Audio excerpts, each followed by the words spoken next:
English నేర్చుకుని అనర్గళంగా మాట్లాడాలనుకుంటున్నారా? అయితే వెంటనే కాల్ చేసి రిజిస్టర్ అవ్వండి. నమస్తే రమగారు. నమస్తే జయ. రమగారు, ఏదైనా ఒక మంచి సిరీస్ లాంటిది, అంటే పెద్దది కాకపోయినా ఒక 2-3 భాగాలు వచ్చేలాగా చెప్పుకుందామండి. చందమామ సీరియల్ ఒకటి చెప్తా. పంచకళ్యాణి. ఓ, గుర్రం అండి. గుర్రం. రైట్. గుర్రం ఏం కనపడదు కథలో, మనకి క్యారెక్టర్సే కనిపిస్తాయి. పంచకళ్యాణి కోసం చేసే ప్రయత్నం. పూర్వం ఒక రాజ్యానికి ఒక పెద్ద రాజుగారు ఉండేవారట. ఆయన కాలంలో వీరదాస్ అని ఒక అతను ఆయన ఆశ్రయించుకుని వచ్చాడు. చాలా బుద్ధిమంతుడు, చాలా అనుభవశాలి, పరాక్రమవంతుడు, ప్రయోజకుడు, చాలా అన్ని మంచి లక్షణాలు ఉన్నాయి. వీరదాస్కు 3 కొడుకులు, రాజుగారికి 3-4 కుమారులు ఉన్నారు.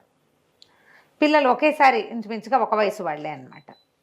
వీరదాస్ చాలా చక్కగా ఉండేవాడు. అయితే ఈ పిల్లలు కలిసి ఆడుకునే వాళ్ళు చిన్నతనం అంతా. పిల్లలు పెరుగుతుంటే ఏమవుతుందంటే క్లాస్మేట్స్ లేదా ఏదైనా ప్లేమేట్స్ అనుకో, రాజుగారి పిల్లలకు ఒక ప్రత్యేకత, ఉద్యోగస్తుల పిల్లలకి కొంచెం తక్కువ ప్రత్యేకతలు ఉంటాయి.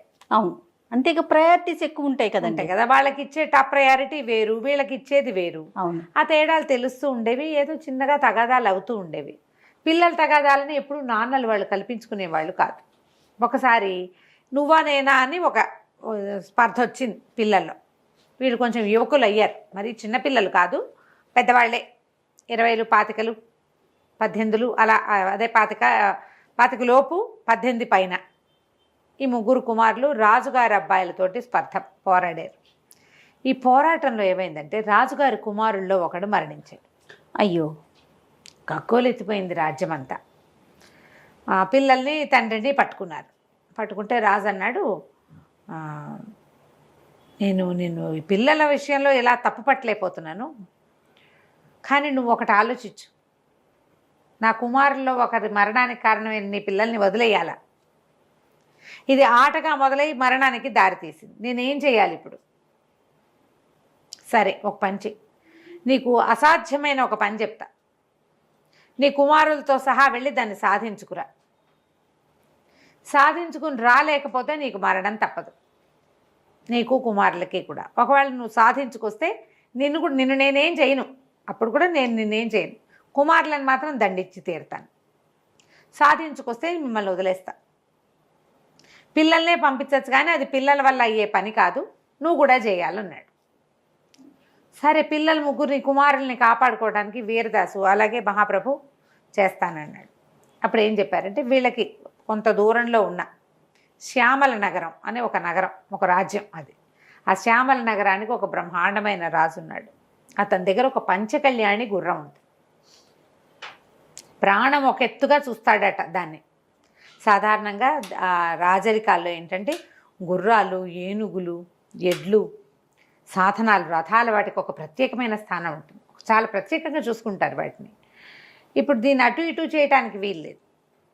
ఆ గుర్రాన్ని ప్రాణాలతోటి నాకు తెచ్చపచెప్పు, మిమ్మల్ని వదిలిపెడతానన్నాడు. గుండెల్లో రాయి పడింది వీరదాసుకి. శ్యామల నగరమే కట్టుదిట్టమైన నగరం, దాని రాజు చండశాసనుడు. ఆ గుర్రం అంటే అతనికి పంచప్రాణాలు. పైగా ఎవరు పడితే వాళ్ళు వెళ్ళి తీసుకొచ్చేయటానికి గుర్రాలు ఇష్టాని రాజ్యానికి రావు, అవి ఒప్పుకోవు. దాన్ని తేవటం ఎట్లా? అడిగితే ఇచ్చేది కాదు అది. అడిగితే మీ గౌరవాన్ని మాకు ఇవ్వండి అంటే ఇస్తారా ఎవరైనా? తీసుకురావాలి. సరే, ఒప్పుకున్నాడు. ఇక్కడున్నా మరణం తప్పదు. పోనీ ఏదో రాజద్రోహం చేసి చచ్చిపోయామన్న పేరు కంటే రాజుగారు చెప్పిన పని చేస్తూ చచ్చిపోయామంటే ఏదో కొంచెం పర్వాలేదు అనుకుని ఒప్పుకున్నాడు. రాజు అన్నాడు, నేను ఉట్టి చేతులతోటి పంపను అని చెప్పి 3 కుమారులకి తండ్రికి కలిపి 4 బరువైన మూటల బంగారు కాసులు ఇచ్చాడు. పట్టుకెళ్ళు, నీ సొంత ఖర్చు ఏం పెట్టుకోకర్లా, డబ్బు కూడా నేనే ఇస్తా, గుర్రాన్ని బట్టరా చాలు. సరే, ఆయన ఎందుకో అది పెట్టుకున్నాడో మనకు తెలియదు, ఒప్పుకున్నాడు. సరే, ఏం చేశారు, ఇంట్లో చెప్పేసి భార్యను వదిలిపెట్టి కుమారులు, వీరదాసు, 4 కలిసి బయలుదేరి వెళ్ళారు. వెళ్ళి శ్యామల నగరపు శివార్లలో ఉన్న ఒక పెద్ద దేవాలయ సముదాయంలోకి ప్రవేశించారు. ప్రవేశించాక అక్కడ ధర్మకర్త ఒక ఆయన ఉన్నాడు. అదేంటంటే దేవుడి మాన్యం, దేవాలయం అవతలకుండి వీళ్ళు వెళ్ళిన సముదాయాలు, భవన సముదాయం ఏంటంటే దేవుని మాన్యం, ఆ భగవంతుడి కోసం చేయబడుతున్నటువంటి వ్యవసాయ భూములు అవన్నీ బస్తాల కొద్దీ చిట్టు తవుడు గడ్డి అవి ప్యాక్ చేసి ఉన్నాయి. ఆ దేవుడి మాన్యపు గడ్డి అదంతా కూడా రాజుగారి అశ్వశాలకి వాటికి తరలించబడుతుంది. అశ్వశాలకి గోశాలకి వెళ్తుంది. చాలా గ్రాండియర్ ఉంది అక్కడ. ఎన్ని బళ్ళున్నాయో, ఎంతమంది మనుషులు ఉన్నారో. సరే, ఇతను ఏం చేశాడు, ఆ దేవాలయం ధర్మకర్త దగ్గరుండి ఈ కమతం అంతా చూసుకుంటాడు. ధర్మకర్తను చూడబోతే సరే ఇతను చూసి మంచి బలాఢ్యుడైన మనిషి, కుర్రాళ్ళు మంచి జవజవలాడుతూ ఉన్నారు. రాచరికంలో పెరిగిన వాళ్ళ పోకడలు వేరేగా ఉంటాయి. రాజుగారికి సమీపస్థలుగా పెరిగారు కదా, వీళ్ళని చూసి ఆయన చేతిలో ఉన్న బరువైన సంచి చూసి అదంతా దానమేనని అంచనా వేశాడు ధర్మకర్త. సరే, వీళ్ళకి ఇది చేయాలని మేము ఒక ముఖ్యమైన పని మీద వచ్చాం, మాకు మీరు ఆశ్రయం ఇవ్వండి, మా పని అయిపోయాక వెళ్ళిపోతామని చెప్పాక సరే ఆయన ఏమనుకున్నాడు, వీళ్ళు చూస్తే గ్రాండ్గా ఉన్నారు, ఈ వీరదాసు పేరు కూడా ఎప్పుడూ విన్నట్టుగానే ఉంది, రాజుగారి ఆంతరికుడు ఇతను బాగా అని. సరే, ఏం చేశాడు ఆయన, లోపల పిలిచాడు, వీళ్ళకి భోజనాధికాలన్నీ ఏర్పరిచాడు. కొంచెం శుభ్రంగా స్నానాలు చేసి తండ్రి కొడుకులు భోజనం చేశారు. పిల్లల్ని పడుకోమన్నాడు. కుమారులు నిద్రపోయాక ధర్మకర్తని దగ్గరికి పక్కకి తీసుకెళ్ళి జరిగిందంతా చెప్పేశాడు. ఇలా జరిగింది, నా పిల్లడి కుమారుల ప్రాణాలు మీ చేతుల్లో ఉన్నాయి, మేము రాజుగారి పంచకళ్యాణి గుర్రం తీసుకెళ్ళటానికే వచ్చాం అనగానే ఆయన నిర్ఘాంతపోయాడు. అమ్మో అన్నాడు. ఈ వీరదాస్ ఏం చేశాడు, ఈ బంగారపు మూట ఉంది కదా, ఇతను నవర్సుల మూట, కాసులు ఇచ్చాడు కదా రాజుగారు, ఆ కాసుల మూట ఎత్తి చేతిలో పెట్టాడు. మీకు ఇచ్చేస్తున్నా, ఇది మమ్మల్ని అశ్వశాలలో ప్రవేశపెట్టండి చాలు, మీరు ఇంకే సహాయము చేయక్కర్లా నాకు. తను చాలా ఆలోచించాడు ధర్మకర్త. అయ్యా అది కాదండి, దొరికారంటే చంపేస్తారు, మీ చావుకి నేను కారణం అవుతాను, మీ అంతటా మీరు ఇక్కడ ఏదో ప్రయత్నం చేసి వెళ్ళారంటే ఒక రకము అంటే, ఇతను ఏమన్నాడంటే, కాదండి, మేము అక్కడ రాజద్రోహ నేరం కింద నా పిల్లల్ని అరెస్ట్ చేస్తారు, నా పిల్లల ముగ్గురిని చంపేస్తే నేను నా భార్య బతికుండం, మా జన్మాంతం వీరదాసు కొడుకులు రాజద్రోహులు అన్న మాటే నేను మోసుకోవాలి, ఒకవేళ నేను బతికుంటే. నేను చచ్చినా మా కుటుంబీకులు ఎవరైనా మా బాబాయ్ కొడుకులు మామయ్య కొడుకులు వచ్చినా వీరదాస వాడు రాజద్రోహి కదా అన్న మాటే మేము అనిపించుకోవాలి. ఏదైనా ప్రయత్నంలో చచ్చిపోతే, పోనీ మీ రాజుగారి చేతిలో చచ్చిపోయినా రాజుగారు చెప్పిన పని చేస్తూ చచ్చిపోయామన్న పేరైనా ఉంటుందండి.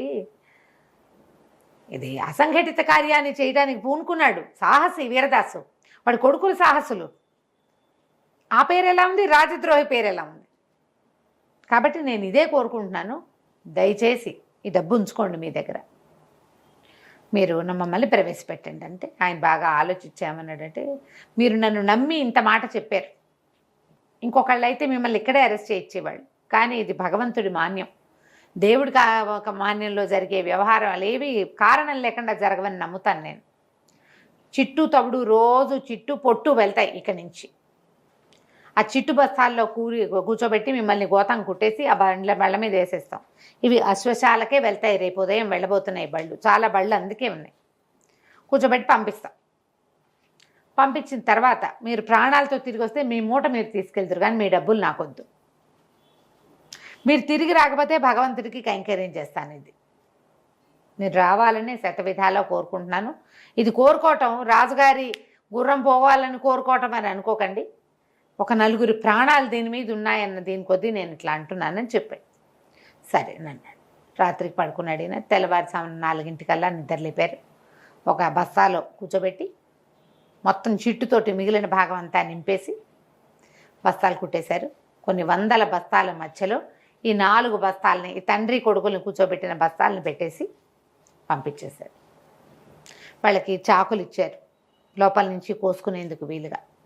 అశ్వశాలలో మొత్తం బస్తాలన్నీ దింపేశాక నాన్న కొడుకులు కలిసి ఆ బస్తాని కోసేసి బయటకు వచ్చారు. అశ్వశాల చాలా పెద్దది, కొన్ని వందల వేల గుర్రాలు ఉన్నాయి. వీళ్ళు నిదానంగా వెతుక్కుంటూ వెళ్ళారు. చీకట్లో తెల్లవారుజామున వెళ్ళారు.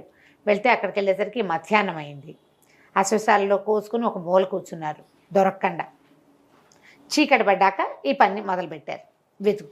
వెతుకుతుంటే మెల్లిగా వాళ్ళకి కాసేపటికి కనపడింది. ఈ పంచకళ్యాణి గుర్రం చాలా ప్రత్యేకంగా ఉంటుంది, దాని లక్షణాన్ని బట్టి అది పంచకళ్యాణి అని గుర్తుపట్టాలి. పిల్లలకి తెలియదు కానీ వీరదాసుకు తెలుసు. అతను బాగా మంచి ఇది ఉన్నవాడు కదా, పెద్దవాడు కదా, అనుభవశాలి. దాంతో అతను ఏం చేశాడు, గుర్తుపట్టి ఆ గుర్రం దగ్గరికి వెళ్ళాడు. వెళ్ళేసరికి ఆ గుర్రం వీళ్ళు కొత్త వాళ్ళని చూసేసింది. అది కళ్ళు పెద్దవి చేస్తుంది, వణుకుతుంది గుర్రం, సకిలించడానికి ప్రయత్నం చేస్తుంది. దగ్గర అయితే ఈ చీకటి మాటున కొంచెం చీకటిగా ఉంది కదా, గుర్రపు లక్షణాలు కనిపెట్టాడు కానీ దాని మొహాల్లో ఉన్న ఎక్స్ప్రెషన్స్ ఈయన కనిపెట్టలేకపోయాడు. అదే. దాన్ని ప్రత్యేకంగా కట్టిన కట్టుబడి, దానికి పెట్టిన ఆహారాలు, అవన్నీ వాసనలు అవన్నీ కనిపెట్టి వెళ్ళాడు. ఈ దగ్గరకు వచ్చేసరికల్లా అదేం చేసింది, ఆ గుర్రం ఒక్క ఎగురెగిరి తను పట్టుకోపోయేసరికల్లా తన్నేసింది వీళ్ళని, పెద్ద పెద్దగా సకిలించేసింది. సకిలించి విదిలించుకోవడానికి ట్రై చేసి పక్కనున్న కర్రలన్నింటినీ తోసేస్తే ఏవో కొన్ని డబ్బాలు లాంటివి, మంచినీళ్ళ బుంగలు అవి పెట్టారు. ఆ బుంగలన్నీ ఒకదానికొకటి తగిలి పెద్ద మోత అయింది. సకిలింపుకి ఎవరు లేచురారు. సకిలింపు విత్ మోత అయ్యేసరికల్లా ఏదో జరిగిందని ఒకళ్ళిద్దరు లేచి వచ్చారు, కేకలు పెట్టారు, ఎవరో ఉన్నారు, ఎవరో వచ్చారు లోపలికని. పట్టేశారు, పట్టుకున్నారు. అయ్యో. పట్టేసేసారు. పట్టేశాక వాళ్ళల్లో ఒకడు ఈయన గుర్తుపెట్టాడు. ఒరే వీడు ధారానగరం నుంచి వచ్చిన వాడు, ఈయన రాజుగారి ఆంతరికుడు, నాకు తెలుసు, నేను చూశాను ఇదివరకు వెళ్ళినప్పుడు అని వాడు గట్టిగా కేకలు పెట్టాడు. ధారానగరం నుంచి శ్యామల నగరం దాకా ఎటా వచ్చారు వీళ్ళు?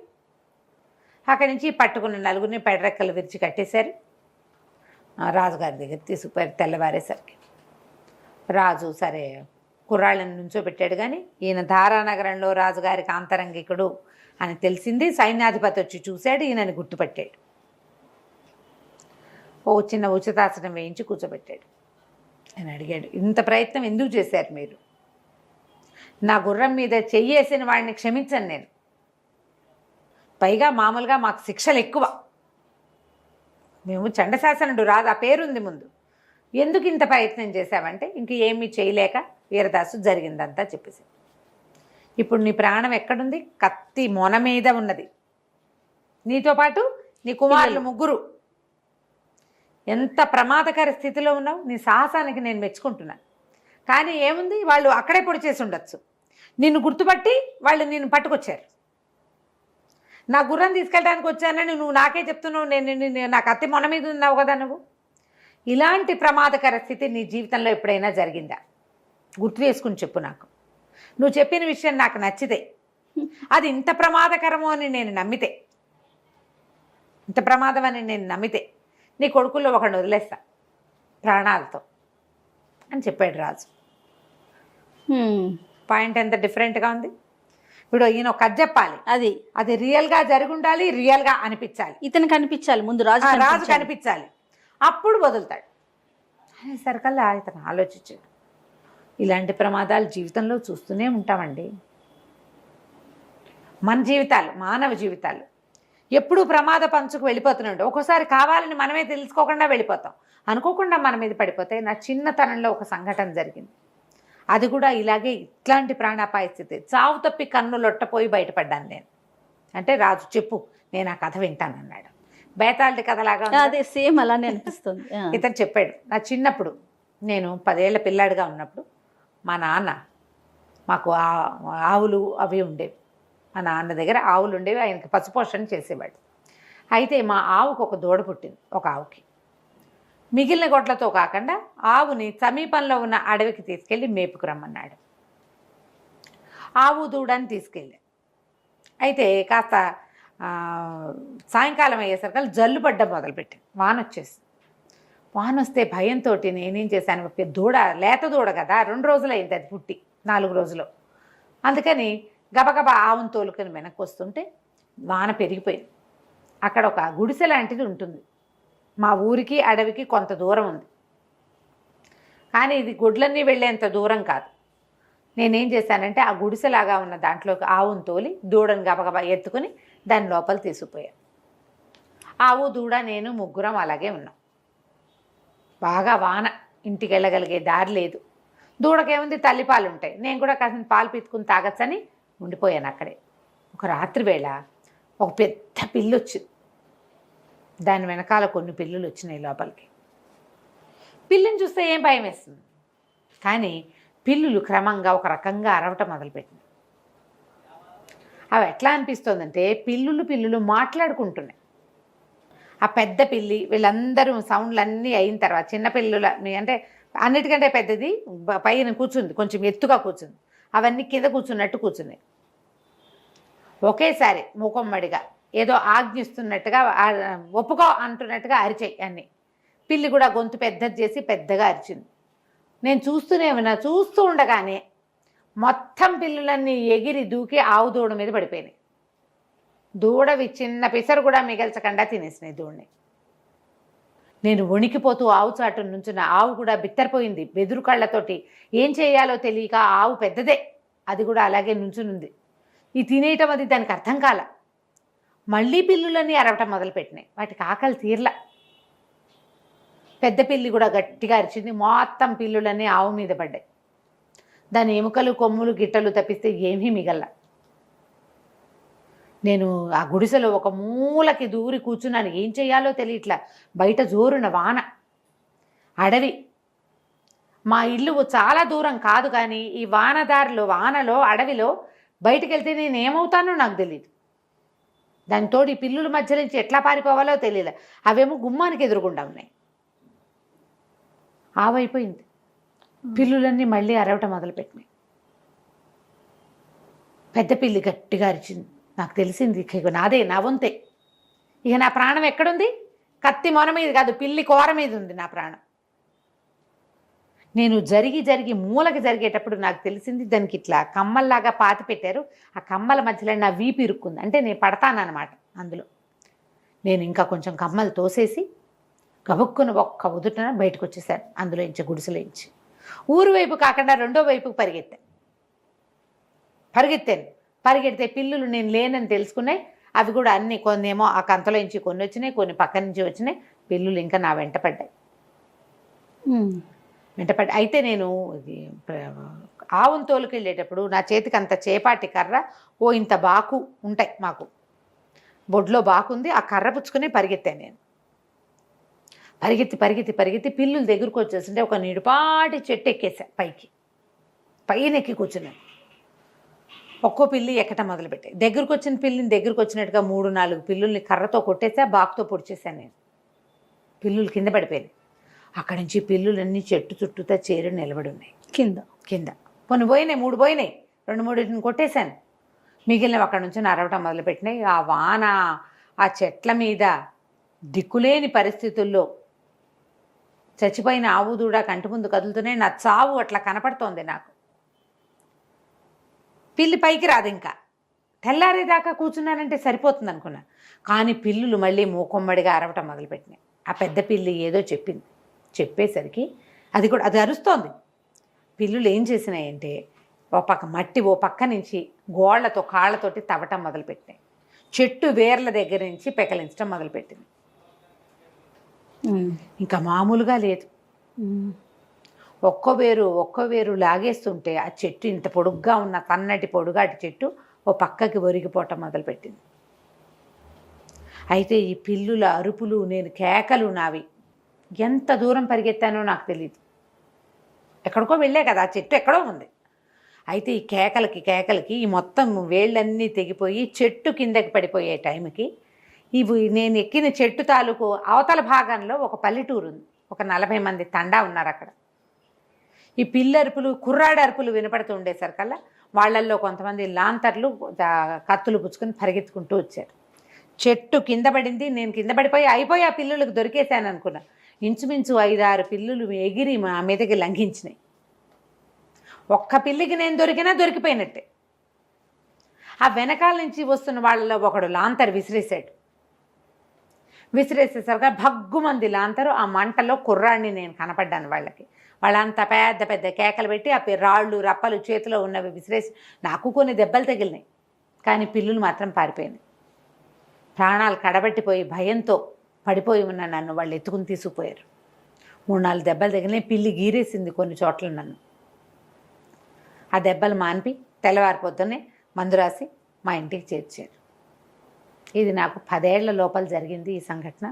10 ఏళ్ల పిల్లాడప్పుడే ఇలాంటి చావు కొస మీద ఉండటం ఏమిటో నేను అనుభవించాను అన్నాడు. రాజు ఆశ్చర్యపోయాడు. ఎంత ప్రమాదకర సంఘటన! నువ్వెంత ధైర్యశాలివి!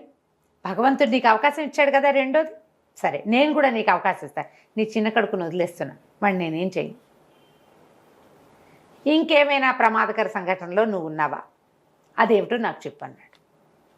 ఇతను ఆలోచించడం మొదలుపెట్టాడు. గుర్తు రావటల్లా ఏం చేయాలో ఆలోచిస్తున్నాడు. నెక్స్ట్ ఇంకొకటి అడిగి ఒక పిల్లోడిని వదిలేశాడు కదా రాజు. వదిలేశాడు. శ్యామల నగరపు రాజుగారు వీరదాసుని అడిగాడు, ఇంకొక విషయం చెప్పు, ఏదైనా ప్రమాదభరితమైన పరిస్థితిలో నువ్వు ఉన్నది. ఆల్రెడీ ప్రమాదంలో ఉన్నాడు, మళ్ళీ ఇంకొకటి అంటే పాపం ఎంత కష్టం కదా. నువ్వు ఇలాంటివి ఇంకేమైనా ఫేస్ చేసావా? ఇప్పుడు కత్తి మొన మీద ఉన్నావు నువ్వు, అది అంటే ఆయన తెలివితేటలు తెలుసుకోవటం కోసమా, ఎలా తప్పించుకున్నాడు అంటే ఇతను ఎంత సాహసో తెలుసుకోవటం కోసం ఇదే సాహసం ఇక్కడ దాకా రావడం.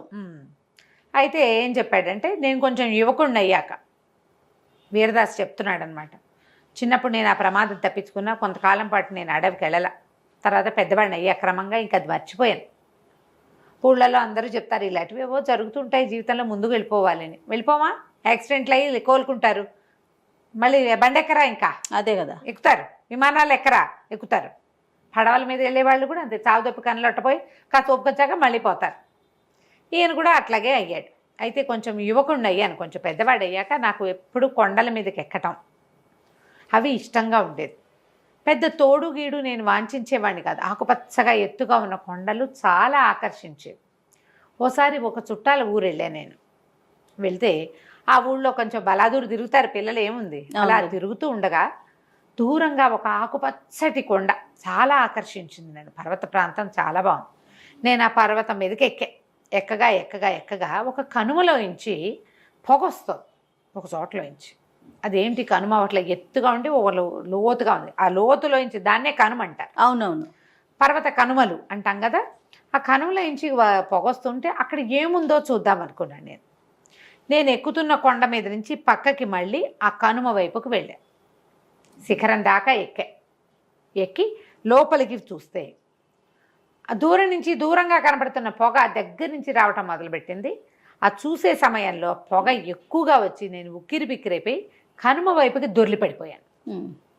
ఇట్లేడు, ఇటు వెనక్కి పడి ఉంటే ఎక్కడి నుంచి ఎక్కాడో అక్కడికే పడును, లోపలికి పడ్డాడు. లోతుకు పడిపోయాను. లోతుకు పడిపోయితే దాన్ని ఎట్లా ఎక్కాలో తెలియలా నాకు. పైగా ఈ దొర్లేటప్పుడు అదేమో సినిమానా ఇంత తాపిగా దొర్లి లేచి నుంచోటానికి ఆ కొండలు మిట్టలు రాళ్ళు తగులుతాయి, తర్వాత కొమ్మలు చెట్ల కొమ్మలు దబా దిబా దబా తగిలేసినాయి. నేను కిందకి వెళ్ళి పడిపోయి స్పృహ తప్పిపోయాను. ఎప్పటికో మెలకు వచ్చింది. లేచి చూద్దును కదా, అటు ఇటు చూస్తే ఆ కనుమ చాలా ఎత్తు, అంటే నేను చాలా లోతులో పడ్డా. అది అక్కడెక్కడో కనపడుతోంది నేను పడ్డది. అసలు అది నేను పడ్డదవునో కాదో కూడా నాకు అర్థం కాలేదు. ఇటు పక్కకి పడ్డానో తెలియలే. ఏ పక్కన చూసినా నేను అడుగునున్నట్టు చుట్టూతా కొండ ఉన్నట్టు కనపడుతోంది. ప్రయత్నం చేసి ఎక్కి బయటికి వెళ్ళవలసిందే. ఇంతలో ఏమైంది, దూరంగా దబదబా అడుగుల చప్పుడు వినపడుతోంది. బరువైనవి కొన్ని మేకలు అవి వస్తున్న శబ్దము, బరువైన అడుగుల శబ్దాలు. ఎంతోమంది వస్తున్నారనుకున్నా నేను, కానీ ఒక్కడే వచ్చాడు. వాడు ఒక రాక్షసుడు, చాలా ఎత్తు లావు ఉన్నాడు. ఒక కంటికి ఒక గుడ్డ కట్టుకుని ఉన్నాడు, ఒక్క కన్ను లేదు వాడికి. వాడి దగ్గర ఒక 20 మేకలు, ఒక బాగా బలిసి ఎత్తుగా ఉన్న లేడి ఉన్నాయి. అన్నిటికీ మెడల్లో తాళ్ళు పట్టుకుని, మెడల్లో తాళ్ళు కట్టి తీసుకొస్తున్నాడు. అడిలిపోయాను నేను, ఏం చేయాలో తెలియలే. వాడు నన్ను చూసేసాడు. చూసేసి వచ్చావా, బాగుంది, ఎంత రుచికరమైన ఆహారం దొరికింది, ఎంతో బాగున్నావు, రా నేను అప్పడంలాగా కరకరా నవిలి మింగేస్తానన్నాడు. నాకు కరికాళ్లలోకి జారిపోయింది నా ప్రాణం. ఎలాగా అనుకుని నేనేం చెప్పానంటే, నన్ను తినేయటం ఎందుకు, నీకో పంటి కిందకి కూడా రాను నేను, నన్ను తింటే నేనేం వస్తాను, నువ్వు ఎంతవాడివి నేనేమిటి, అయినా నేను వైద్యుణ్ణి, నీకు ఒక కన్ను కనపడుతున్నట్లేదు, నీ రెండో కంటికి వైద్యం చేస్తాను, నేను కంటికి వైద్యం చేస్తాను, 2 కళ్ళు కనపడతాయి, ఒక కన్ను పోయింది కదా నీకు, అదేలే అనేసరికల్ రాక్షసుడు అన్నాడు. అవును, చెట్టు కొమ్మ పొడుచుకుంది నా కంట్లో, కన్ను పోయింది, ఓ కన్నుతోటే చూస్తున్నాను నేను అన్నాడు. అనేసరికల్ నేనేం చెప్పాను, వీరదాస్ చెప్తున్నాడు అనమాట, ఎందుకు నేను నీ కన్ను రిపేర్ చేస్తాను అని చెప్పి, నువ్వు కూర్చో, నేను నీకు మంచిగా వైద్యం చేస్తానని చెప్పాను. సరే, అతనేమో ఆ మేకలన్నింటినీ ఒక గుహలోకి తోలాడు, లేడిని కూడా గుహలోకి తీసుకుపోయాడు, నన్ను కూడా గుహలోకి రమ్మన్నాడు. లోపలకు పొయ్యి సామాన్లు అన్నీ ఉన్నాయి. నేనేం చేశానంటే, ఒక చుట్టుపక్కల ఉన్న గడ్డి గాదం అన్నీ తీసుకొచ్చాను. వాడి నుంచి తప్పించుకోలేను నేను. ఆ లోపల వాడు అన్నం వండుకునే గంగాళాలు, మాంసం వండుకునే పాత్రలు చాలా ఉన్నాయి. పెద్ద పొయ్యి వెలిగించింది. ఆ వెలిగించిన పొయ్యి మీద ఈ గంగాళం పెట్టి గడ్డి గాదం ఆకులు గీకులు అన్నీ వేసి మసలు పెట్టా. ఈ నీళ్లతోటే నీకు వైద్యం చేస్తానన్నా.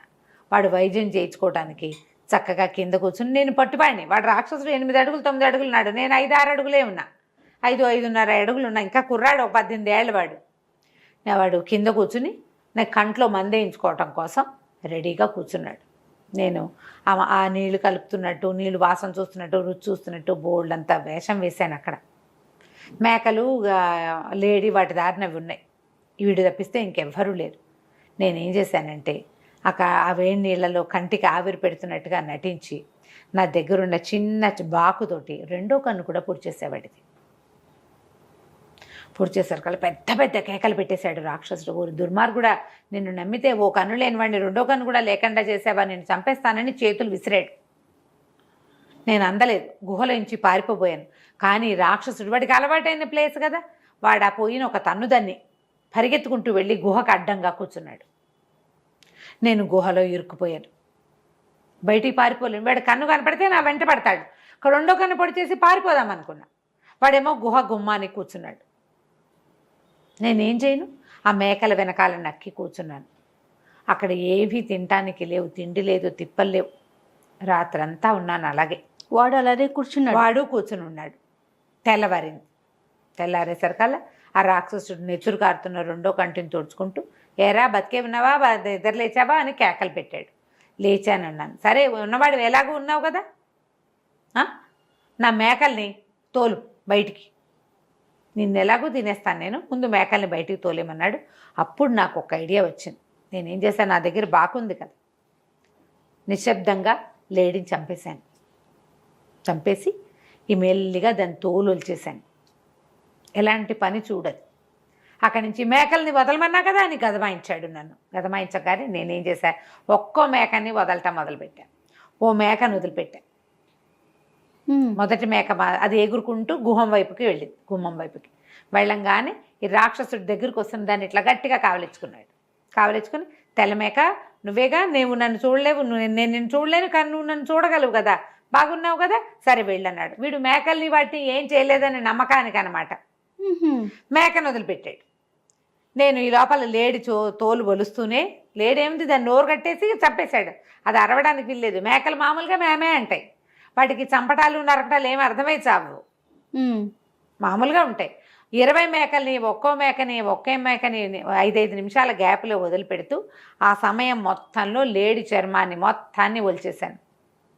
మాంసాన్ని పక్కకు తోసేసి ఆ లేడి చర్మాన్ని కప్పుకుని, నా లేడిని కూడా వదిలిపెట్టేయి అన్నాడు. ఆ చర్మాన్ని కప్పుకుని నేను వెళ్ళిపోయాను బయటికి. వాడు అన్ని మేకల్ని కావలించుకుని ప్రతిదాన్ని కొమ్ములు సవరించి దాని పేరు పెట్టి పిలుస్తూ దాన్ని వదిలిపెట్టాడు. ఈ లేడిని కూడా కావలించుకున్నాడు. వాడికి లేడి చర్మము కొమ్ములే తగులుతాయి. ఆ లేడీ, నువ్వు నన్ను చూడలేవు, అదే నువ్వు నన్ను చూడగలవు, నేను నిన్ను చూడలేను, అయినా నిన్ను ముట్టుకుంటేనే నాకు సంతోషంగా ఉంది, పద బయటికి అని వదిలేశాడు. నేను ఆ లేడి చర్మం కప్పుకొని బొక్క ఊదుటని బయటకు వచ్చేసాను. మేకలు లేడి అన్నీ బయటికి వెళ్ళిపోగానే రాక్షసుడు పెద్ద పెద్ద గొంతుతోటి అరవడం మొదలుపెట్టాడు. ఎక్కడున్నావంటే ఇంకెక్కడున్నాను, నేను వెళ్ళిపోతున్నానని బయట నుంచి సమాధానం చెప్పగానే రాక్షసుడు, ఊరి దుర్మార్గుడా, నువ్వెంత తెలివి, సరే నీ తెలివితేటలకు మెచ్చుకున్నాను, ఇదిగో ఈ ఉంగరం పట్టుకెళ్ళని ఉంగరం ఇవ్వబోయాడు. నేనన్నా, నేను నీ దగ్గరికి రాను, వస్తే నువ్వు నన్ను చంపేస్తావు అంటే, కాదురా, నువ్వెంత తెలివిగలవాడివి, నీలాంటి తెలివిగల మనిషిని చూడనే లేదు నేను, అస్సలు చూడలా, కాబట్టి నువ్వు ఈ ఉంగరం తీసుకో, నువ్వు వెళ్ళిపో, కనుమ దాటి వెళ్ళిపో, నీ ఓపుకుంటే అన్నాడు. అనేసరికల్ నేనన్నాను, నేను నీ దగ్గరికి రాను, ఉంగరం ఇస్తాను అంటే విసిరే నా మీద కన్నాను. వాడు కాస్త ఉంగరం విసిరాడు. గుహల నుంచి బయటకు వచ్చి నుంచున్నాడు. నేను ఆ వేలికి ఉంగరం పెట్టుకుని నడవటం మొదలుపెట్టాను. నేను 2 బారాలు నడవంగానే, ఉంగరమా ఎక్కడున్నావు అని పిలిచాడు రాక్షసుడు. ఈ ఉంగరం వెంటనే ఇక్కడున్నా అని సమాధానం చెప్పేసింది. వెంటనే రాక్షసుడు పరిగెత్తుకుంటూ వచ్చేసాడు నా వెనకాల. ఉంగరం ఆన్సర్ చెప్పేస్తాం, వేలుకుంది కదా ఉంగరం. ఇక వాడు 5 నిమిషాలకు ఒకసారి ఎక్కడున్నావు అంటాడు, నా వెనకాల పరిగెత్తుకొచ్చేస్తాడు. నేను ఎటు వెళ్తే అటు. ఆ ఉంగరాన్ని పారేద్దామని తెలియలా నాకు. చాలాసేపటికి ఈ కొండ ఎక్కగా నాకు అక్కడ ఒక పెద్ద చెరువు లాంటిది కనపడింది. దాని నిండా చేపలే, మొసళ్ళు కూడా ఉన్నాయి. రాక్షసుడు బతికుండగా వాటి ఎప్పుడైనా కావాలంటే పీక్కుని తినేవాడేమో. వాడికి ఇప్పుడు కళ్ళు లేవు కదా. నేనేం చేశానంటే ఈ ఉంగరం తీసి చెరువులో విసిరేసాను. అది పోయి ఒక మొసలిక పంటికి తగులుకుంది. నేను ఈ రెండో పక్కకి పరిగెత్తాను, ఆ చెరువు దగ్గర నుంచి పరిగెత్తేసాను. ఈ రాక్షసుడు మాత్రం ఉంగరమా ఉంగరమా ఎక్కడున్నామంటే ఇక్కడున్నా అంటుంది. అది ఆ ఇక్కడున్నా అన్న వైపుకే నడుచుకుంటూ వెళ్ళి చివరికి ఆ రాక్షసుడు ఆ చెరువులోకి ప్రవేశించేసాడు. నేను చూస్తూనే ఉన్నా. అది నీళ్ళలో ఎప్పుడైతే వాడు నీళ్ళలో పడ్డాడో ఆ చెరువులో ఉన్న అన్ని మొసళ్ళు, రకరకాల విషసర్పాలు, చేపలు, కొన్ని మాంసాహారం తినేవి వాడి మీద మూకుమ్మడిగా దాడి చేసినాయి, తినేసేసినాయి వాడిని. ఆ మేకలు ఎటుపోయినాయో నాకు తెలీదు. నేను మెల్లిగా ఆ కనుమని 2 రోజులు 3 రోజులు పట్టింది ఎక్కడానికి. కనపడిన పండు కాయ కసురు కోసుకు తిని సావు తప్పి కన్నులొట్టపోయి ఎలాగో బయట ప్రపంచంలోకి అడుగుపెట్టాను. నేను మా ఊరు చేర్ల ఎక్కడికో వెళ్ళా. మెల్లిగా వెతుకుంటూ మా ఊరు వెళ్ళాను. నా జీవితంలో 2వ ప్రమాదకర సంఘటన అదేనన్నాడు. రాజు ఆశ్చర్యపోయాడు. ఊళ్ళల్లో ఇలా జరుగుతాయి, కొండల్లో ఎన్ని ప్రమాదాలు ఉంటాయో. ఎంత అద్భుతమైన విషయం చెప్పావు. అసలు నీ ప్లేస్లో ఎవడైనా ఉంటే వాడికి ఇలాంటి ఊహ వస్తుందా? ఆ రాక్షసుడికి దొరికిపోయేవాడు. నువ్వు లోపల ఉన్నప్పుడైనా దొరికి ఉండాల్సింది. మొదట దొరికినప్పుడు చచ్చిపోవాలి, లోపల ఉన్నప్పుడు చచ్చిపోవాలి, ఉంగరం వల్ల అయినా చచ్చిపోవాలి. కానీ 3 సార్లు నువ్వు చావలేదు. అక్కడి నుంచి తప్పించుకోలేక చచ్చిపోయే వాళ్ళు కూడా ఉంటారు. నువ్వు అప్పుడు కూడా చావలేదు. చాలా సాహస వీరదాసు నువ్వు. నీ 2వ కొడుకును కూడా వదిలిపెట్టేస్తానన్నాడు. అమ్మాయి అనుకున్నాడు వీరదాసు. 2 పిల్లలు బతికిపోతారు, ఇంటికి వెళ్ళిపోతారు. తను పెద్ద కొడుకు దొరికిపోతారు. అయితే రాజు అన్నాడు, 2 చెప్పావు, చాలా ఆసక్తికరంగా ఉన్నాయి. ఇంకోటి చెప్పు. నీ జీవితంలో అత్యంత ప్రమాదకరమైన సంఘటన, నువ్వెప్పుడు ఊహించంది, ఇప్పటిదాకా ఎవరికీ చెప్పంది ఏదైనా ఉంటే ఒకటి నాకు చెప్పమన్నాడు. ఇంకోటి చెప్పు అంటే ఇతను ఆలోచనలో పడ్డాడు. ఏం చెప్పాలి, ఏమున్నాయి, ఏం జరిగినాయి, యుద్ధాలు ఎన్నో చేశాం అని చెప్పి ఆలోచించడం మొదలుపెట్టాడు వీరదాసు. అతను చెప్తున్నాడు రహస్య, తన తాలూకు ప్రమాదభరితమైన క్షణాలు తన జీవితంలో. రాజు ఇంకోటి చెప్పు, అప్పుడు నీ పెద్ద కొడుకును కూడా వదిలిపెట్టేస్తానన్నాడు. నన్ను ఆలోచించి చాలా ఆలోచించాక ఈ మధ్యకాలంలో కాదది జరిగింది. నా కుమారుడు కూడా పుట్టల, కానీ నేను యుక్త వయస్కుడిని అయ్యా, పెద్దవాడిని అయ్యా, వీరోచిత విద్యలవి నేర్చుకున్నా, నాకు వివాహం కూడా అయింది.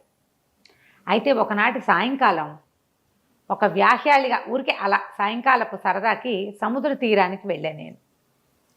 వెళ్తే అక్కడ ఒక చక్కటి అందమైన పడవ ఒకటి ఉంది. ఎంతో బాగుంది. చూద్దామని పడవెక్కాను. పడవెక్కితే పడవలో ఎవ్వరూ లేరు, పిట్ట పొరుగు లేదు. నేను ఆ పడవంతా తిరిగి వచ్చే లోపల పడవ కదిలిపోయింది. నాకేం చేయాలో తెలియలే. పడవ దానంతటా ఎలా కదులుతుందో నాకు అర్థమే కాల. సరే ఏమనుకున్నాం, వెళ్తోందిగా, ఎటు వెళ్తుందో చూద్దాం అనుకున్నా. చిన్నతనం, కుర్రతనంతో కేకలు పెట్టి అరిచి ఎవరినైనా పిలిచే పరిస్థితి కూడా లేదు. సముద్ర తీరంలో ఎవరూ లేరు. ఆగి ఉన్న పడవ ఎక్కాడు. మనుషులు ఉంటారనుకున్నాడు. అదేలే, దానికి ఏదో లంగరేసి ఉంటారనుకున్నారు, కానీ కట్టేసి ఉంచుతారు జనరల్గా ఒడ్డు మీద ఆగిన వాటిని. ఏమీ లేవు దానికి. అది వెళ్ళిపోయింది. నాకు పడవ గాలికి నిద్ర పట్టింది. ఒక పూటంతా ప్రయాణం చేసింది. ఒక అంచుకు చేరింది ఎక్కడికో. నేనేమనుకున్నాను, దిగి చుట్టుపక్కల ఏమైనా ఉన్నాయేమో చూద్దాము, ఈ పడవ ఎట్లా నడపాలో మనకు తెలియదు అనుకున్నాను. నేను దిగిన మరుక్షణం పడవ వెళ్ళిపోయింది. ఏం చేయాలో తెలియలా, నాకు అర్థం కాలేదు. కానీ సరే ఎక్కడో దిగాం, ఇదేమిటో ఆను పాను తెలుసుకుంటే తర్వాత చూసుకోవచ్చు. ఇంటి దగ్గర వివాహం అయింది, భార్య ఉంది, అయినా సరే తెంపర్తనమే. ఇక నేను నడవటం మొదలుపెట్టా. ఏవో కాయ కసురు పళ్ళు కనపడ్డాయి, కోసుకుని తిన్నాను. సముద్రపు గాలి, వెదర్ బాగుంది. అది ఒక పచ్చటి, ఒక ఏకాంతంగా ఉన్న ఒక ద్వీపం. ఓ పక్కకు ఉన్నట్టుంది. ఈ సముద్రపు అలలు అవి తగులుతూ ఇసుక అది అందంగా ఉంది, మంచి ఆకుపచ్చగా అందంగా కనపడుతోంది. నడుస్తూ వెళ్ళి ఇక ఎక్కడికి నడవాలో తెలియక, మనుషులు ఎవ్వరూ కనపడక ఓ చెట్టు ఎక్కి కూర్చున్నాను. మాగన్నుగా నిద్రపట్టింది. చెట్టు మీద దించి జారి పక్కకు పడ్డాక నాకు తెలిసింది నేను ఒక ఎత్తు ప్రదేశం మీద ఉన్నాను. డౌన్లో జరుగుతున్న సంగతి ఏదో నాకు కనపడుతోంది. ఆ డౌన్లో ఒక అమ్మాయి ఓ 25 ఏళ్ళు 26 24 ఏళ్ళు ఉంటాయి. ఓ ఏడనర్థం ఏడాది దాటిన ఒక చంటి బిడ్డని ఎదురుగుండా పెట్టుకుని ఒక కత్తి పెట్టి వాడిని ఇట్లా పడవడానికి ట్రై చేస్తోంది. వాడు పిల్లాడు తను పొడుస్తోంది అనుకోవటల్లా, చంటాడికి ఏముంది, కత్తి చాకు ఏదో ఒకటి అది పుచ్చుకొని లాగుతున్నాడు. ఓ. ఈ అమ్మాయి వాడిని విదిలిస్తుంది, చెయ్యి వెనక్కి తీసుకుంటుంది, మళ్ళీ అంటుంది, వాడు పట్టుకుంటాడు, కిచకిచా నవ్వుతాడు పిల్లాడు, కత్తి పుచ్చుకుని లాగుతున్నాడు, తల్లి పిల్లాడు లాక్కుంటున్నట్టుగా ఉంది. నాకు అర్థం కాలేదు, పిల్లాడిని చంపేస్తుంది అనుకుని గబగబా వెళ్ళి, ఎవరమ్మాయి నువ్వు, ఏం చేస్తున్నావు? నా వల్ల కావట్లేదు అయ్యా వీడిని చంపటమా అంటే. వాడిని చంపటం ఎందుకమ్మా, చంటి బిడ్డని చంపటం ఎందుకు, నువ్వు ఏమిటి అని అడిగాను. అడిగితే ఏం చేయను, నా పిల్లాడే వీడు, చంపలేకపోతున్నాను, చంపితే కానీ కుదరదు. చంపటం ఏమిటి, ఇక్కడ ఎవ్వరూ లేరు, నువ్వు అసలు ఎట్టా వచ్చావు, నేను అదేదో దిక్కుమాల పడవెక్కి వచ్చాను, ఎవరు పిట్ట పురుగు లేని చోట శుభ్రంగా ఉన్నావు, చిన్నపిల్లలే ఉన్నావు, నువ్వేమిటి ఈ చంటి పిల్లాడేమిటి, వాడిని చంపటం ఏమిటి నువ్వు అంటే, ఏం చేయను నాయనా, వీడిని వండి రాక్షసుడికి అన్నం పెట్టాలి, నేను పొయ్యి మీద గంగాళం కూడా పెట్టొచ్చాను, వీడిని చంపి అందులో పడేయాలి అనగా నిర్ఘాంతపడి, రాక్షసుడు ఉన్నాడా, పసిబిడ్డని చంపి వాడికి పెడతావా అని అడిగాను. అడిగితే పెట్టాలి, నేనేమో తెలియక సముద్ర తీరాన పిల్లాడిని కాసేపు ఆడించడానికి తీసుకొచ్చేసరికల్లా అక్కడ ఏదో పడవ కనపడితే పిల్లాడి చేతులు ఆడిస్తున్నాడని ఊరికే పడవెక్కి చూపిద్దామని ఎక్కంగానే అది కదిలి వచ్చేసింది, కేకలు పెట్టినా ఎవరు పలకలేదు, అది లాక్కొని వచ్చి తీసుకొచ్చి ఈ ద్వీపంలో దింపింది. ఏం చేయను మరి, పిల్లాడు ఉన్నాడా, నాకు తిండి తిప్పలవాడు, నా పాలు తాగినా నేను ఏదో ఒకటి తినాలి కదా, ఏడాది దాటిన పిల్లాడు, వాడికి తిండి కావాలి, కొన్ని తల్లిపాలున్నా తల్లికి తిండి కావాలి కదా.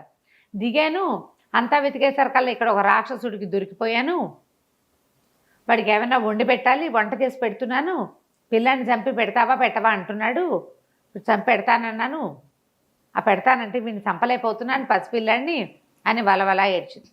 ఏడవంగానే నన్ను ఏం చేసావంటే, నేనేం చేయను, వాడు పొయ్యి వెలిగించి దాని మీద గంగాళం ఎక్కించి పెట్టాడు, గంగాళంలో నీళ్లు నేనే పోసొచ్చాను, చంపేసి పిల్లాడిని అందులో కూర్చోబెట్టాలి.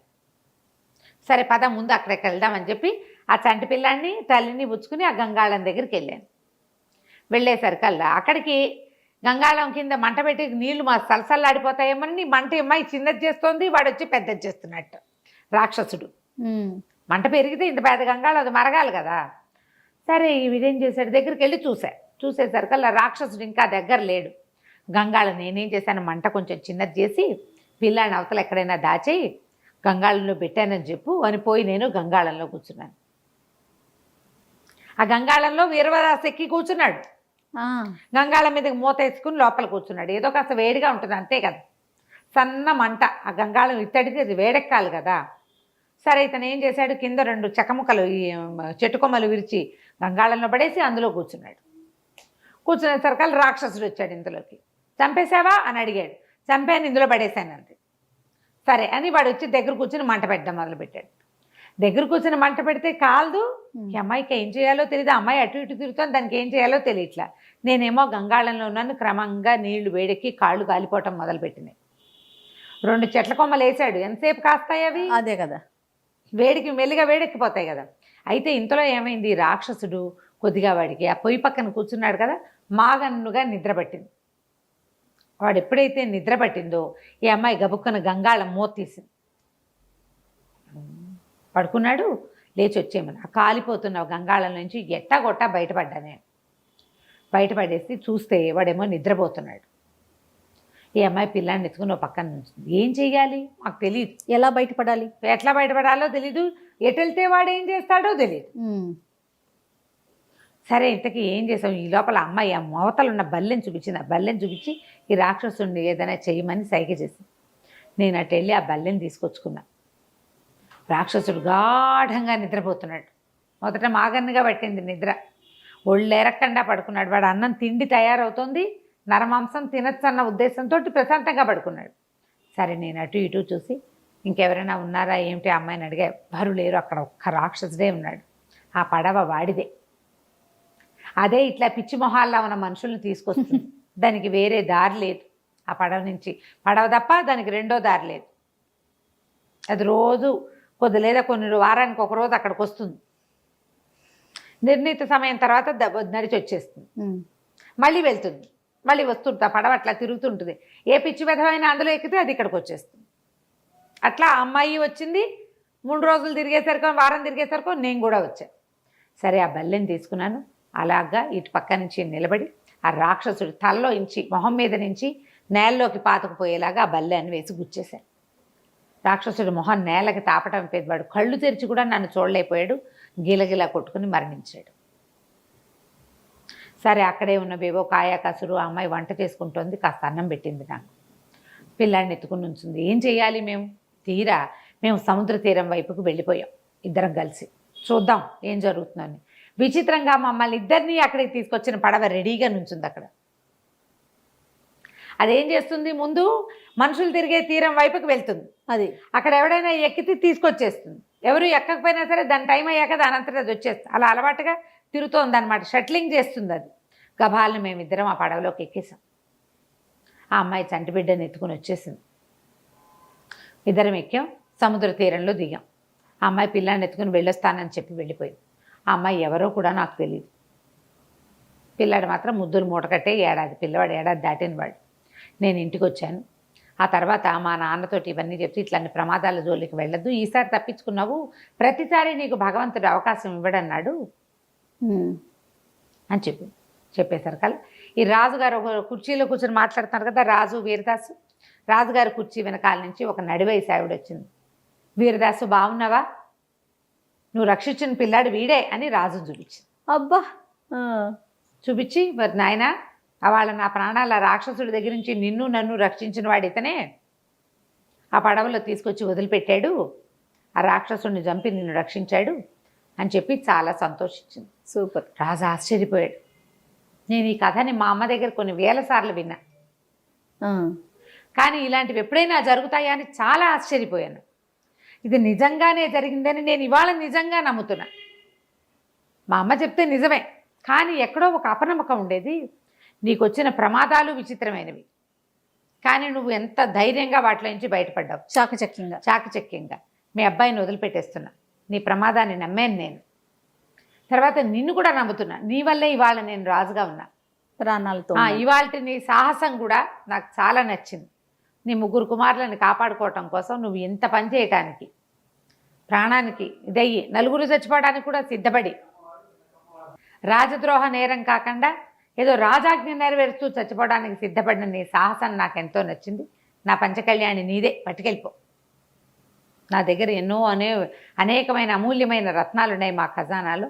కొన్ని రత్నాలను కూడా నీకు ఇస్తానని బోల్డంత డబ్బు, వజ్రాలు, వైఢూర్యాలు, రత్నాలు అమూల్యమైనవి ఇచ్చి అతన్ని పంచకళ్యాణితో సహా పంపించాడు. ఈ నగరం నుంచి మళ్ళీ అక్కడికి వెళ్ళిపోయారు.